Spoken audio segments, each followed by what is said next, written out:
Salam damai, salam bahagia selalu. Ketemu lagi dengan Cak Don, tukang membaca pengalaman rohani teman. Hari ini ada satu konsep yang baru. Sebenarnya konsepnya itu sudah ada, cuma baru terbaca oleh teman saya.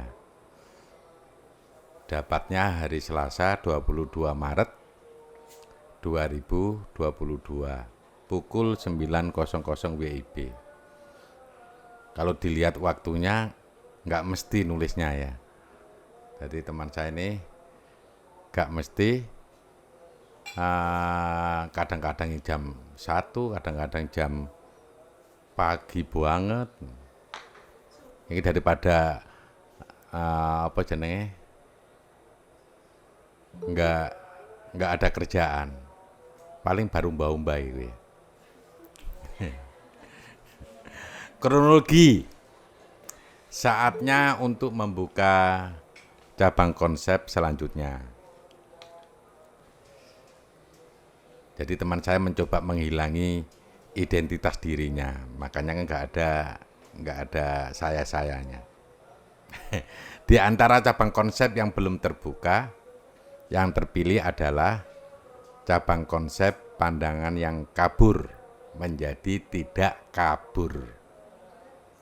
Pandangan yang kabur menjadi tidak kabur. Seperti saran dari Raga bahwa Dewi Saraswati yang memilih dan juga akan mengambil bukunya. Jadi buku ini memang diambil oleh yang memilih adalah Saraswati dan yang mengambil buku itu ya Saraswati. Di sebuah bebatuan yang sekelilingnya adalah rerumputan yang sejuk dan asri. Sayanya nggak ada ya. Oh, ya, di sebuah bebatuan yang sekelilingnya adalah rerumputan yang sejuk dan asri. Mencoba menghilangkan kata-kata saya.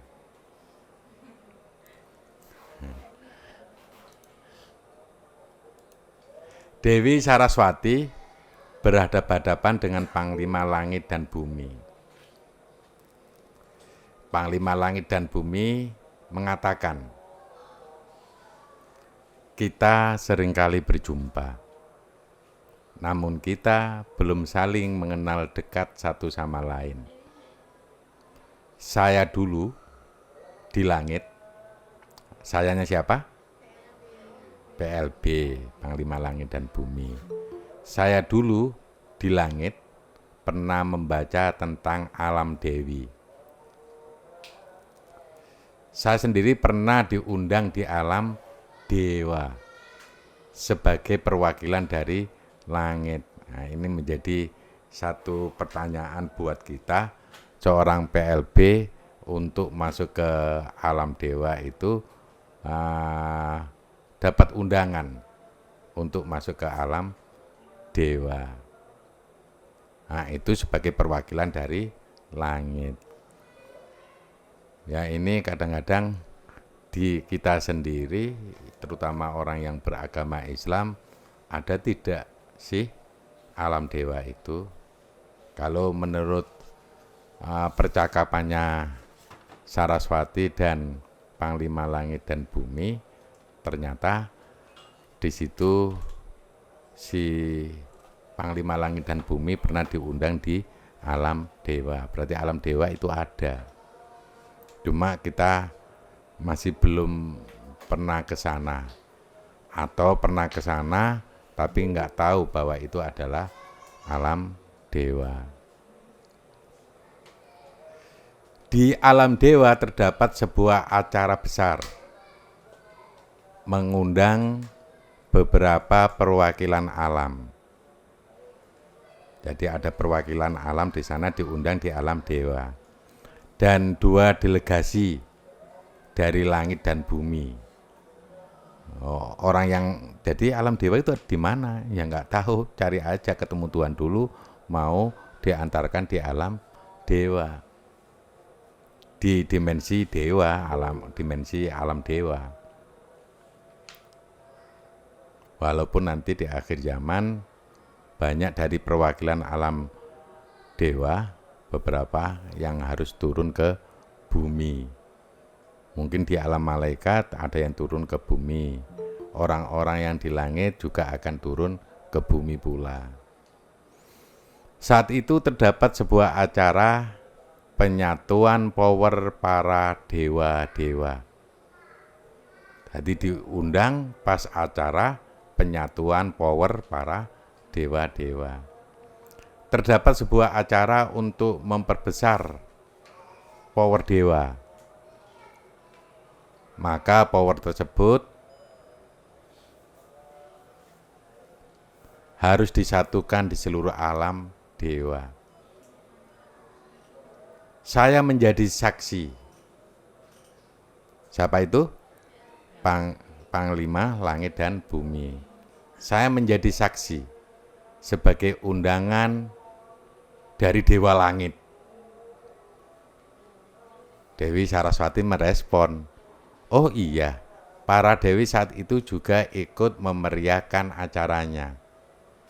Namun, di saya juga hadir di tempat, dan saya ikut menyerap power yang dihasilkan oleh seluruh dewa itu. Hasil powernya diperuntukkan untuk alam dewa sendiri, yaitu alam dewa terlihat menjadi berpower dan memperbaiki kerusakan-kerusakan yang terjadi di alam dewa. Berarti alam dewa pernah terjadi kerusakan pula di sana.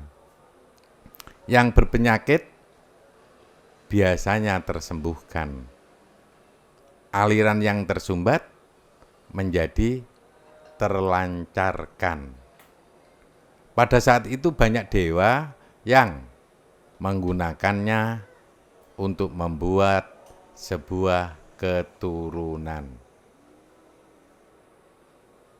Tanggapan Panglima Langit dan Bumi. Iya, saya senang dengan alam dewa itu. Respon Dewi Saraswati. Saya juga senang dengan langit. Terdapat destinasi. Apa destinasi itu? Oh, tempat tujuan. Terdapat destinasi yang sangat indah di langit.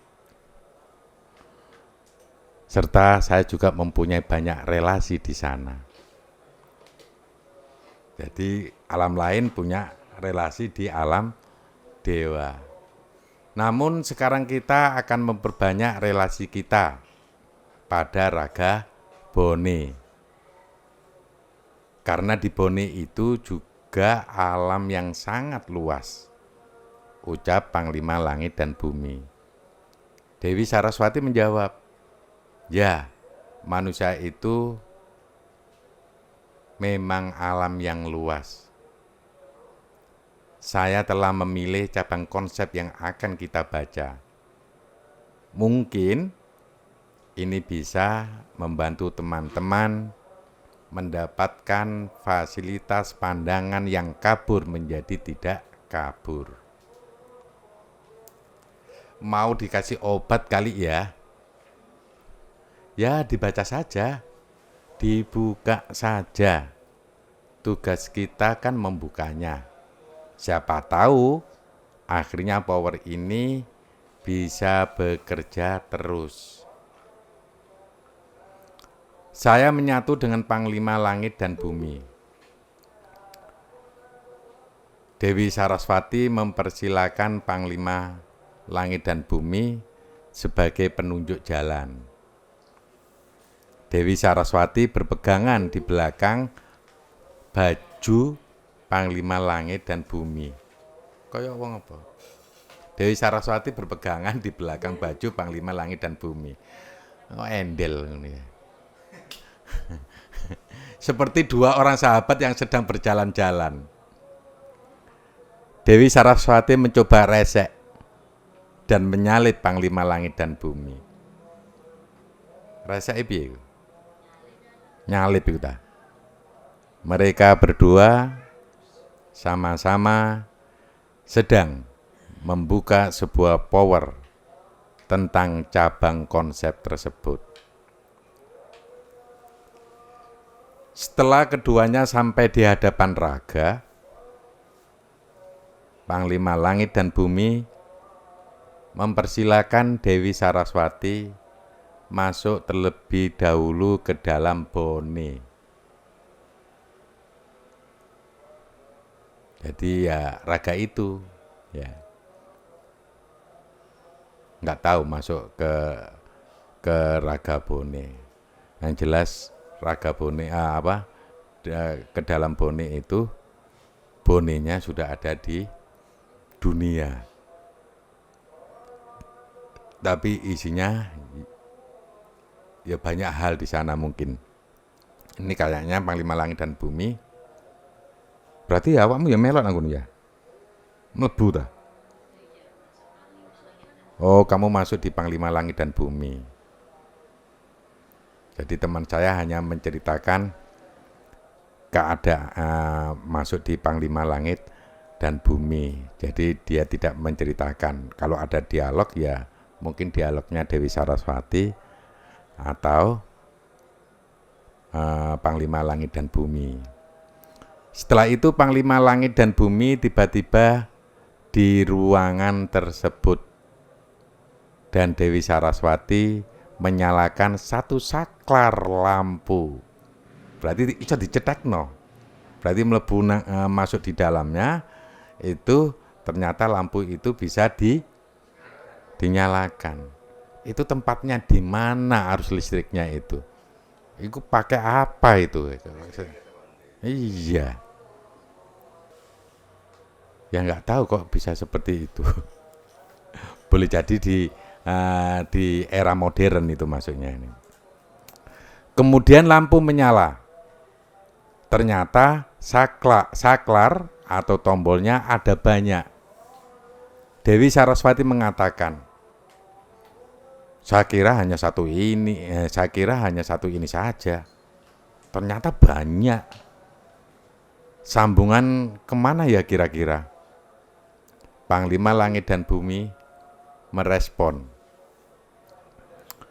Bagaimana bila Saraswati mencari buku atau informasinya? Siapa tahu ada keterangan di sana. Kemudian Dewi Saraswati menyalakan saklar lampu selanjutnya.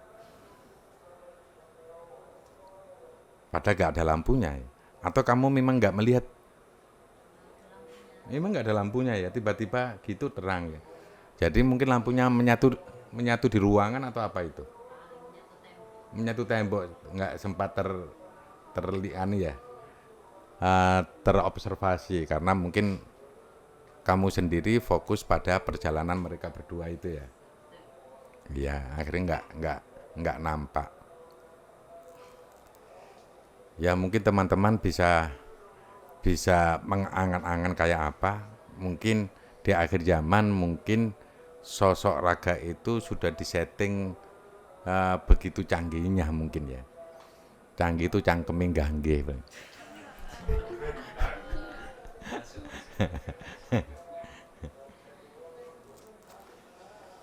Keterangan pembaca. Tiba-tiba muncul wajah di hadapan kami. Wajah tersebut lumayan besar, seperti wajah di kartun-kartun dalam kurung Bani. Tulisannya Buni. Dia nampak sedikit centil. Memang Bani itu centil lah ya. Matanya dikedip-kedipkan kepada Dewi Saraswati dan Panglima Langit dan Bumi. Saklar selanjutnya. Kok bisa begitu ya? Keterangan pembaca. Bani mengatakan, wow. Tiba-tiba dia berubah menjadi asap berwarna pink dan berubah lagi menjadi sebuah tulisan. Jadi baninya itu berubah ya. Berubah warna pink, berubah menjadi asap berwarna pink, dan ketika berubah tiba-tiba ada sebuah tulisan gitu ya. Jadi sosok itu menjadi hilang tadi ya. Bari ngomong wow. Bari ngomong setelah ngomong seperti itu, tiba-tiba dia berubah menjadi asap berwarna pink dan berubah lagi menjadi sebuah tulisan. Begitu ceritanya untuk mendapatkan sebuah tulisan. Dibayangkan sendiri, kalau kamu mengikuti kronologinya, mungkin kamu sudah bisa membayangkan. Berarti tulisan itu berasal dari ya satu sosok seperti Bani. Kartun. Oh, videonya Romi.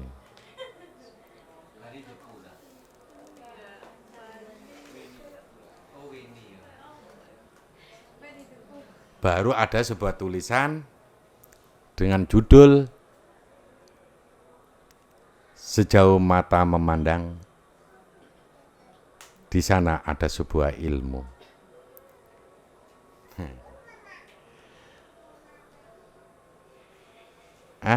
Begitu.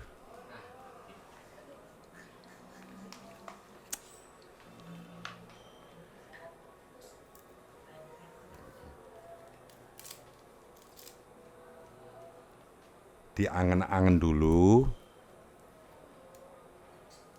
bagi teman-teman yang ada di konflik diri itu, atau mungkin teman-teman yang belum tergabung, diangen-angen dulu. Mungkin itu juga terjadi pada kalian semuanya. Sejauh mata memandang, di sana ada sebuah ilmu.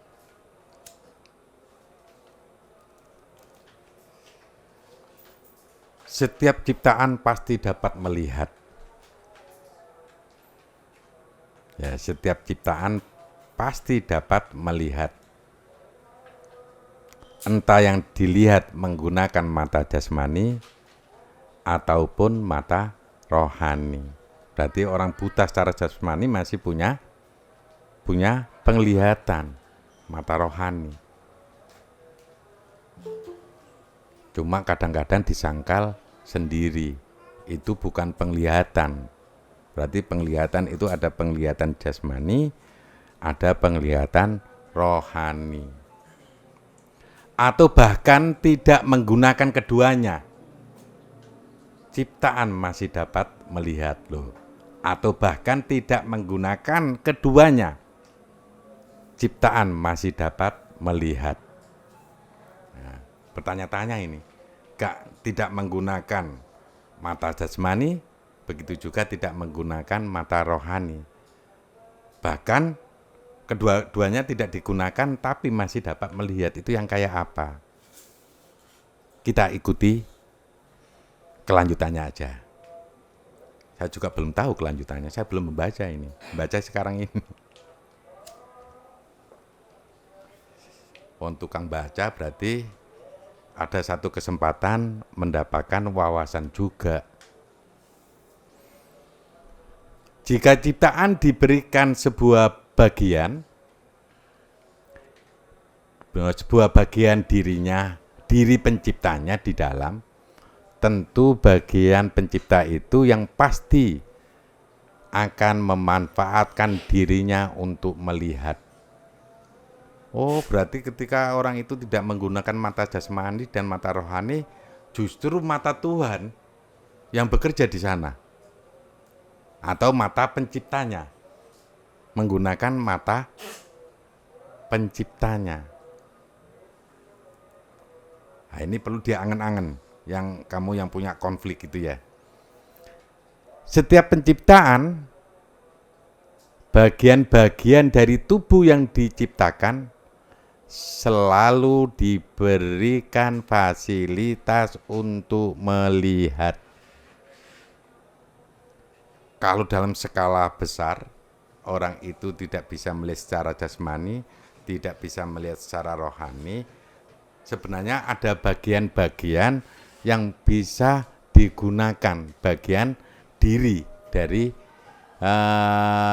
ciptaan-ciptaan itu atau dari tubuh itu sendiri. Nah, ternyata kan ada satu pakem di agama bahwa nanti ketika telinga ditutup, mata ditutup ya atau apa, bahkan tubuh itu bisa berbicara. Ya, tubuh itu bisa berbicara. Keren. Kamu harus menggunakan tubuhmu, kamu gunakan untuk bisa melihat.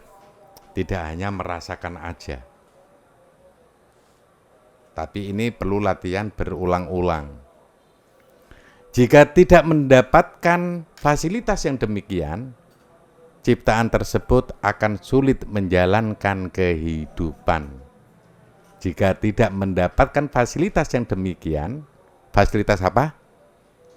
Melihat, ciptaan tersebut akan sulit menjalankan kehidupan. Saya siapa? Konsep. Oh, di depannya ada. Saya sebagai konsep meyakini dan menyaksikan hal demikian. Saya sebagai konsep meyakini dan menyaksikan hal demikian. Jadi sebagai konsep aja butuh meyakini ya, dan menyaksikan, double. Yakin dan menyaksikan. Iya. Tuhan pencipta ataupun Tuhan yang lain dapat berkembang karena mereka juga menggunakan fasilitas penglihatan, pendengaran, perasa, juga fasilitas yang lainnya. Sesuatu yang terlihat belum tentu terlihat melalui mata. Oh, gitu loh. Sesuatu yang terlihat belum tentu terlihat melalui mata.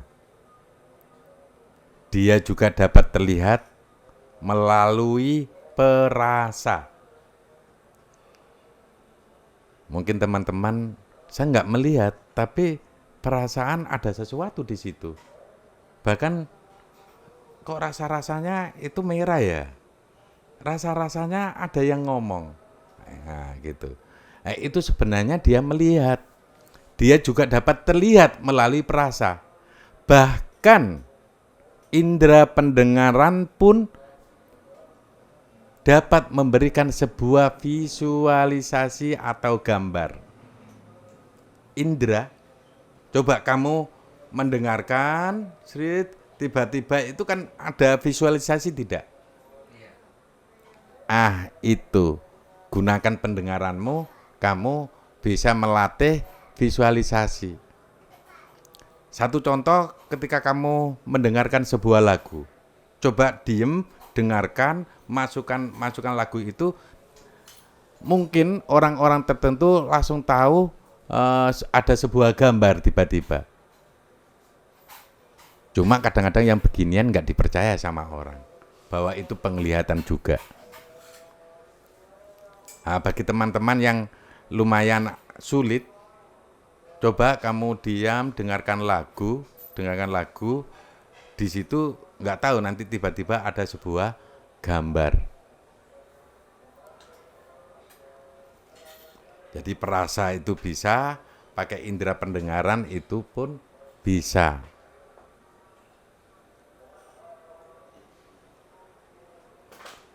Pada konsep yang telah disediakan ini, kami tidak banyak memberikan sebuah keterangan tentang indera penglihatan.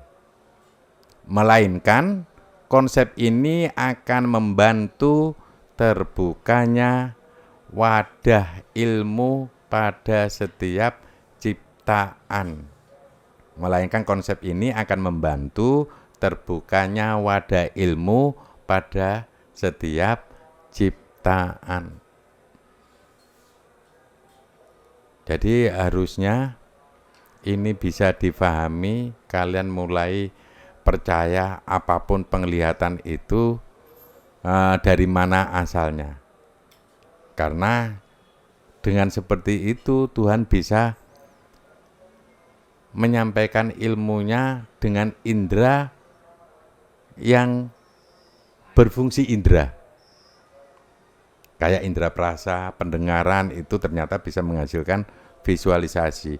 Padahal di situ nanti ada sebuah ilmu di dalamnya. Tapi biasanya kamu tidak yakin dengan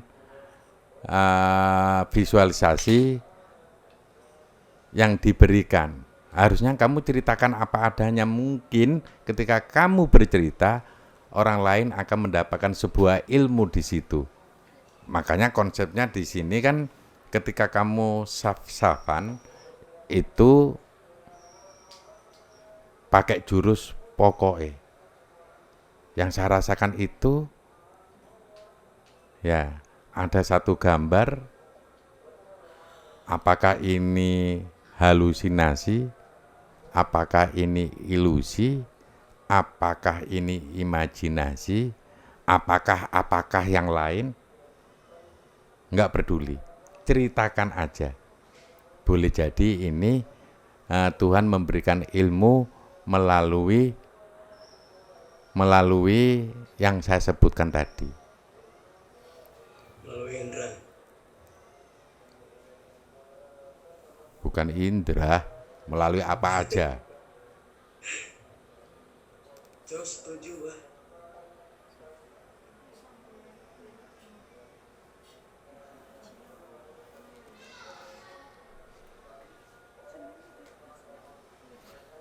Dengan begitu, ilmu yang akan tersampaikan kepada umat akan membantu untuk diyakini.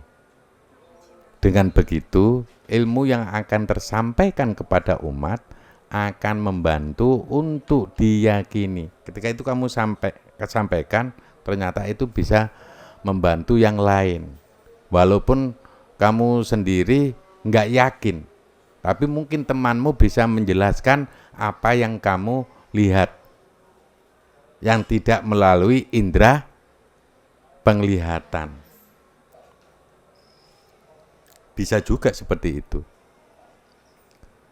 Mempermudah ciptaan untuk menerima bentuk informasi yang diberikan Tuhan kepada mereka. Jika wadah ilmu selalu terbuka, ciptaan kemudian akan mendapatkan keterangan dari Tuhan. Oh begitu, sampaikan aja. Melalui apa aja, itu sampaikan aja. Bisa dimengerti? Bisa.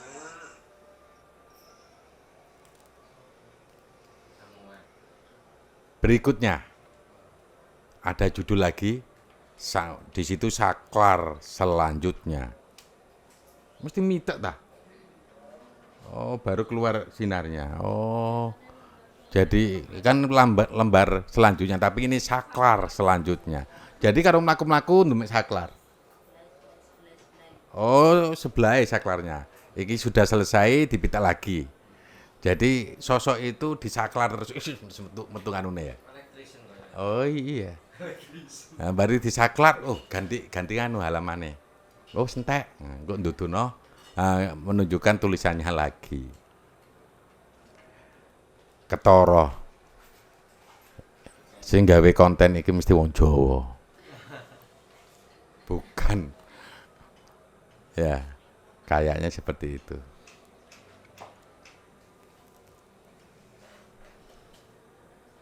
Judul, saklar selanjutnya tiba-tiba ada sebuah tulisan lagi. Ini kayaknya sebuah judul. Terbukanya sinar konsep dari Tuhan.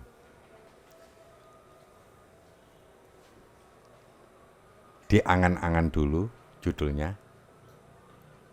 Terbukanya sinar konsep dari Tuhan.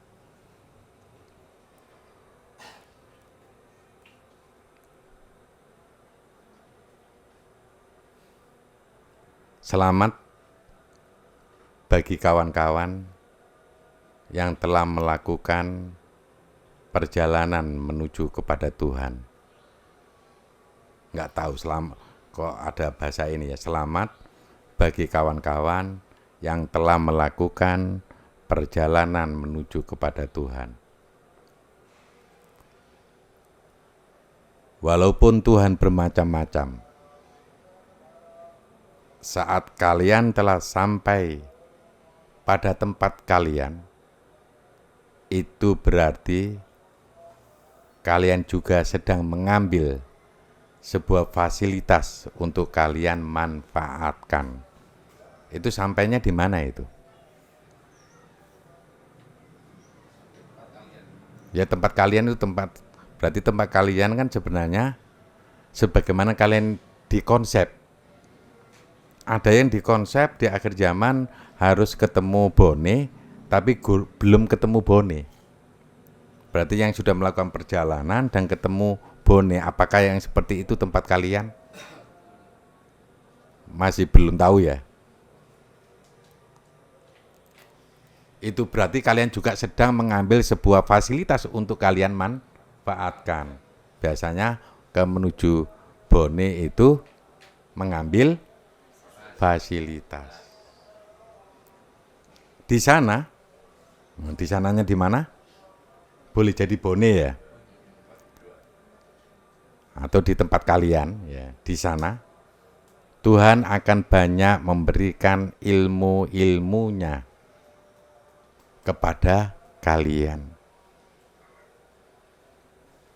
dan kalian menjadi orang yang bersyukur atas karunia itu. Tapi gak semuanya merasakan bersyukur ketika ketemu tempat itu. Itu sebuah karunia kalau kalian ketemu, berada di tempat itu.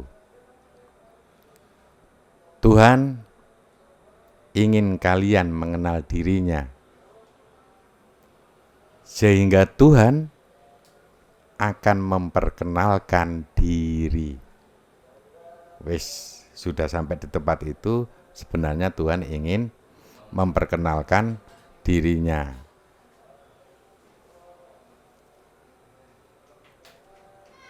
Tidak jarang dan tidak suatu kebetulan bila kebanyakan kalian yang dipertemukan dengan Tuhan tidak selalu diberikan sebuah visualisasi yang jelas, menyenangkan, sesuai dengan bayangan kalian. Ini harus dirasakan. Tidak jarang dan tidak suatu kebetulan bila kebanyakan kalian yang dipertemukan dengan Tuhan tidak selalu diberikan sebuah visualisasi yang jelas, menyenangkan, sesuai dengan bayangan kalian. Ketika kalian telah menghadapnya, kalian berada di sebuah alam yang dipersiapkan Tuhan. Berarti ada alam yang sudah dipersiapkan Tuhan untuk kalian. Kan alamnya macam-macam. Kok di sini kok gak bisa lihat apa-apa ya? Mungkin pindah alam yang lain mungkin bisa kelihatan lagi. Boleh jadi. Oh, saya pindah alam aja deh. Seluruh alam itu adalah alam yang akan membimbing kalian. Seluruh alam itu adalah alam yang akan membimbing kalian. Memberikan pelajaran kepada kalian. Supaya kalian menjadi ciptaan yang terbenahi setiap saatnya.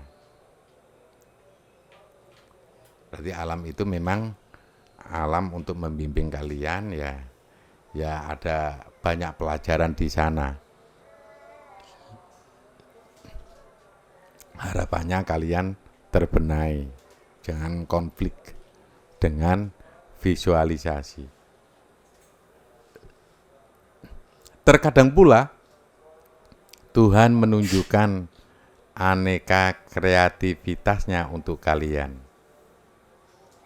Tuhan mempunyai cara-cara yang unik untuk mengenalkan tentang dirinya. Tuhan lucu ini, mempunyai cara-cara yang unik untuk mengenalkan tentang dirinya. Kadang-kadang cara-cara itu membuat kita gabut ya. Oh iya. Oh iya, memang begitu. Caranya unik-unik. Iya. Oh begitu tak. Dia bisa saja memasukkan kalian pada sebuah ruang gelap atau bahkan ruang yang berisi sinar sangat terang. Jadi yang ada putih aja, yang satunya hitam aja. Gak jelas hitam, gak jelas putih. Alam opo iki yo?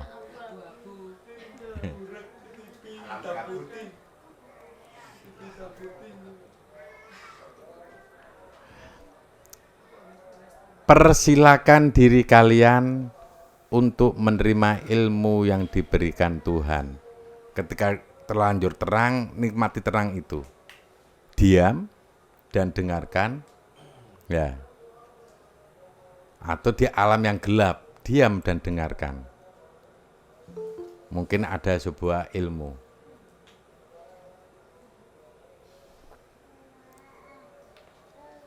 Kalau sudah seperti itu, ya harus siap menerima ilmu. Persilakan diri kalian untuk menerima ilmu yang diberikan Tuhan. Setidaknya, kalian masih bisa meyakini bahwa kalian sedang berada di hadapannya dan Tuhan memperjalankan kalian dengan caranya. Gak ketok, saya yakini bahwa di hadapan saya adalah Tuhan. Gitu aja dulu.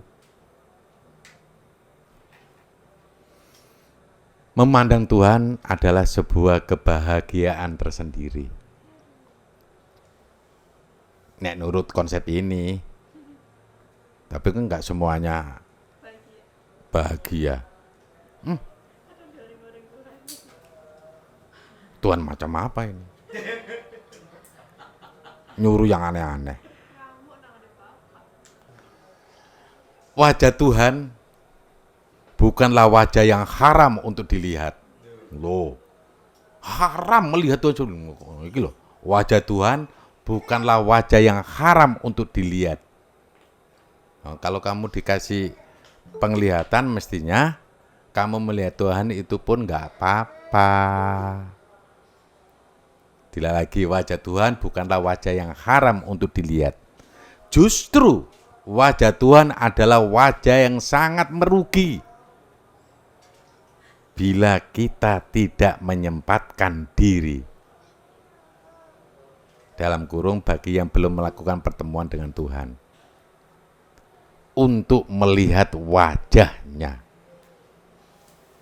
Justru wajah Tuhan adalah wajah yang sangat merugi bila kita tidak menyempatkan diri untuk melihat wajahnya. Jadi Tuhan merasa merugi kalau nggak dilihat oleh ciptaannya. Begitu bro. Kalian dikasih mata hati, ya mata jasmani digunakan untuk melihat. Ya, karena Tuhan ingin melihat hatimu, ya gak apa-apa, gunakan mata hati. Tuhan melihat, kamu gak melihat. Nah, kalau kamu sudah gak melihat, berarti Tuhan merasa rugi. Ente tak kasih mata gak buat melihat saya. Bagaimana agungnya saya. Bagaimana saya bisa membimbingmu. Tapi ente gak menggunakan mata ente, sudah ngenyak gue, menghina saya. Yang ngenyak kan bahasa Jawa, gue Betawi ya, dicampur-campur. Ketemunya Sunda. Ketemunya Sunda. Iya. Bahlul ente.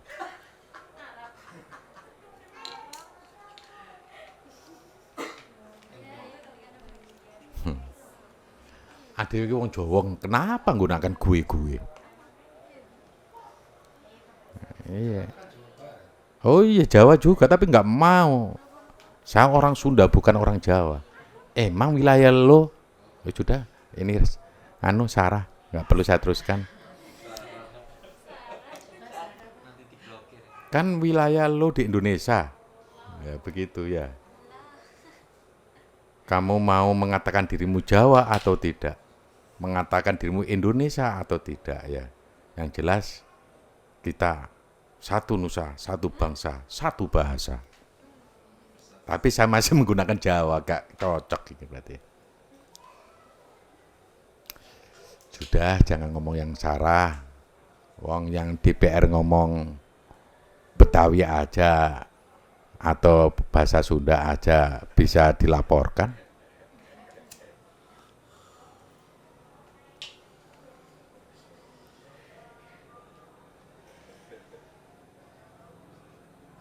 Nggak tahu Indonesia itu gara-gara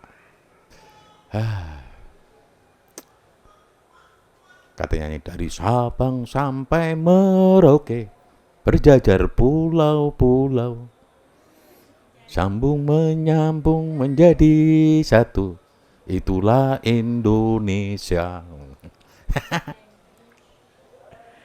Apa ada lagu-lagu kok ini gemau?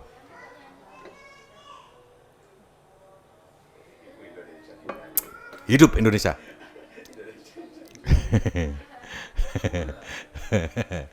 Urai korupsi ya.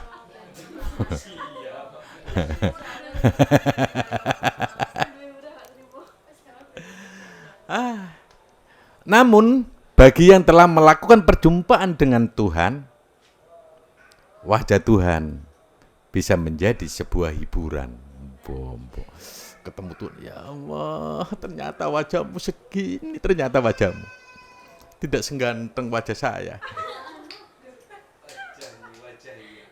Kan ada yang begituan, tapi tiba, wah, kalau punya mata, wajah engkau begitu mulus. Enggak, mulus bersih banget. Aduh, seandainya engkau turun ke dunia, pasti ku nikahi.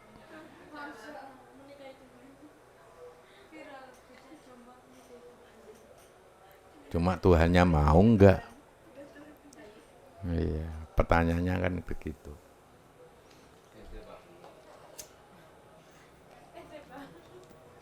Loh, kok wajah Arab? Kayaknya Tuhan ini ngefan dengan ciptaan-ciptaan dari Arab ini. Iya.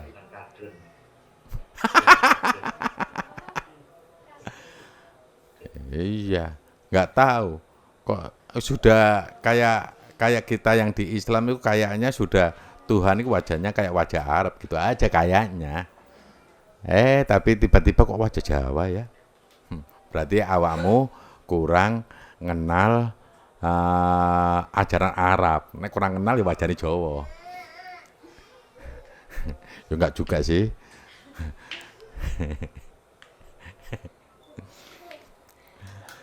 Namun bagi yang telah melakukan perjumpaan dengan Tuhan, wajah Tuhan bisa menjadi sebuah hiburan. Kalau sudah sebuah hiburan macam-macam.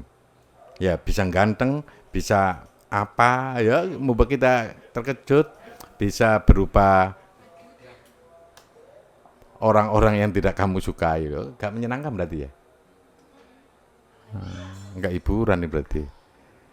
Ya, rata-rata dulu teman-teman saya yang ketika sudah berjalan menuju ke Tuhan dan ketemu Tuhan, ada yang nangis, ada yang bahagia, ada yang takut ya, karena merasa berdosa. Aduh, gimana nanti Tuhan kalau saya ketemu Tuhan, mau diapain sama Tuhan? Padahal malah dipanggil, malah dipeluk sama Tuhan. Loh, asik tidak? Ketemu dan dipeluk sama Tuhan. Tapi utangmu tetap. Dipeluk Tuhan tapi utangnya tetap kan. Cuma bahagia sesaat. Nggak tahu kalau sudah dipeluk Tuhan itu baumu bau apa itu? Bau wangi atau bau apa? Nah, saya kalau bau Yakfar nggak mau deh. Iya, nggak mau. Bau apa? Bau yang tidak dikenal oleh semua ciptaan, dan bau itu bisa membawa orang kepingin ke Tuhan. Nah, begitu. Ya, bau kerinduan Tuhan. Hah? Bau yang menghipnotis. Iya. Jadi bau itu langsung saya sebarkan ke seluruh alam semesta, langsung orang itu kepingin ketemu Tuhan. Wah, bau yang handal itu. Ada enggak bau seperti itu yang diciptakan Tuhan? Kalau ada segera berikan dong. Sehingga nafas itu orang itu aduh rindu akan Tuhan. Keringet runtuh ini, wes iku nyebar ke alam semesta, langsung rindu kepada Tuhan. Itu bau keren.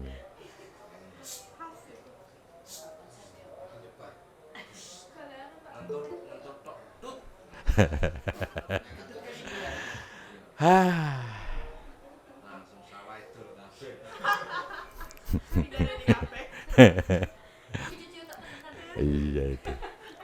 Wajah Tuhan bisa menjadi sebuah hiburan, bahkan Tuhan juga dapat membuat wajahnya menjadi wajah yang menjengkelkan untuk kalian.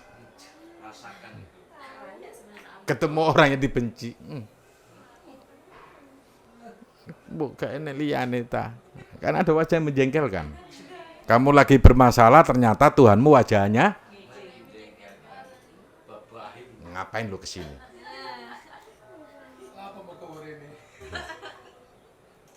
Kamu itu teman saya atau Tuhan bukan? Menurutmu? Kalau lihat cara ngomongnya kayak teman saya kamu. Kamu yang bikin masalah kemarin sama saya ya. Sing Tuhan bingung. Kan Tuhannya nggak merasa, ketepatnya apa ada masalah itu Tuhan nggak mengamati ya. Masalah apa itu? Itu enak tidur terang-terangan pakai gelap-gelapan. Jengkel saya.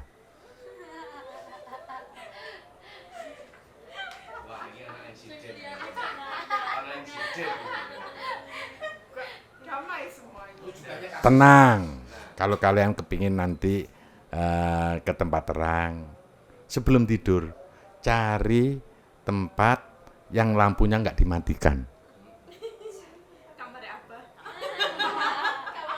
Oh, di sini juga enggak.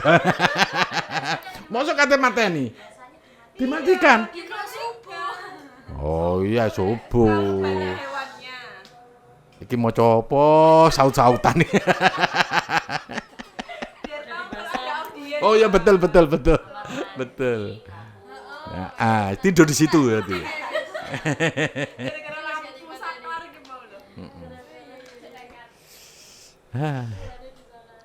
Itu bahkan Tuhan juga dapat membuat wajahnya menjadi wajah yang menjengkelkan untuk kalian. Sebenarnya ini juga banyak teman mengalami hal begini ini. Makanya kalau ketemu dengan sesuatu yang menjengkelkan, wajah Tuhan bisa berubah dengan wajah yang sangat menjengkelkan.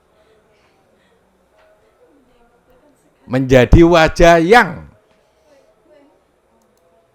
selama ini kalian nanti sosoknya. Oh, kadang-kadang, wajahnya kok Yesus ya, bisa aja. Wajahnya kayak Nabi Muhammad. Kayaknya nggak bisa sih ya. Kita belum pernah ketemu Nabi Muhammad. Wajah berupa cahaya begitu. Atau wajahnya kayak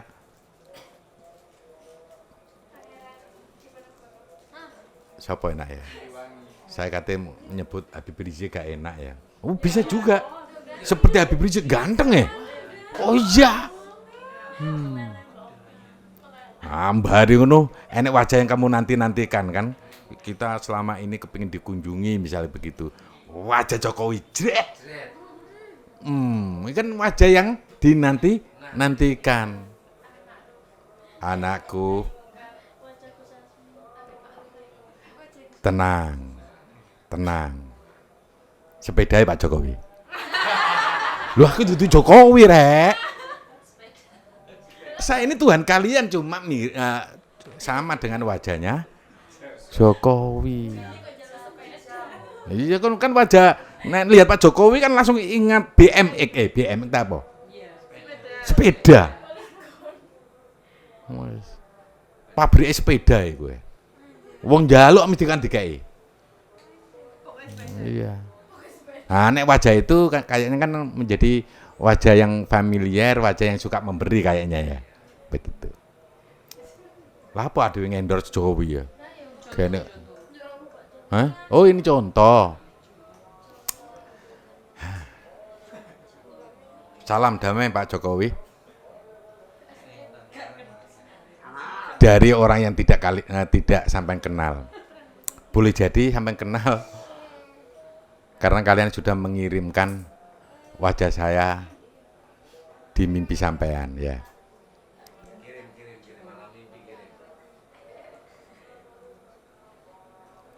Nah, aku mau selama ini kalian nanti sosoknya atau ini menjadi wajah yang kalian takuti. Dan itu semua adalah bentuk Tuhan menghibur diri dan memperkenalkan dirinya. Iya kan bisa aja ngajak begitu. Jadi ketemu wajah apa? Wajah yang menakutkan, misal kayak wajah iblis gitu. Nah, akhirnya kenapa takut? Iya wajahnya kan kayak iblis. Kayak tahu iblis aja kamu. Iblis agak begini kan gambarnya di komik-komik kan begitu. Emang saya nggak bisa lebih sangar dari iblis. Nah, aku mau, dan itu semua adalah bentuk Tuhan menghibur diri dan memperkenalkan dirinya. Setelah itu kalian akan diperjalankan. Makanya bentuknya apapun terima aja. Darusnya kurang dawa tadi. Wis 1 jam iki. Wis kakek ngomong kemu ya. Hah? Iki iya rong ain pisan iki ya. Iki 2 juz iki ya. Hah?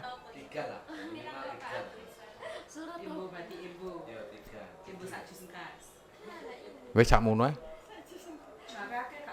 Saklar selanjutnya wow alam bisawab.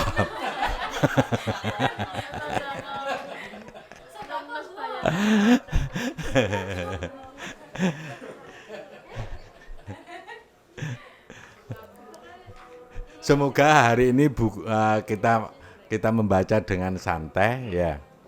Ini untuk bagaimana kamu juga menghatamkan Al-Quran, tidak perlu terburu-buru, santai, dinikmati, pahami isinya, itu akan lebih baik. Jangan sekedar cuman khatam aja, tapi pahami maknanya. Semoga ini menjadi pelajaran buat kita. Semoga teman-teman yang agak lumayan konflik dengan visualisasinya, ini bisa menjadi penguat untuk kalian ke depan, dan kalian terus selalu memberikan ilmu-ilmu Tuhan tanpa harus diganggu oleh kerumitan atau keyakinan diri kalian. Semua sampaikan, maka itu Tuhan akan memberikan banyak ilmu-ilmu di sana. Salam bahagia, selamat merenungi. Salam damai.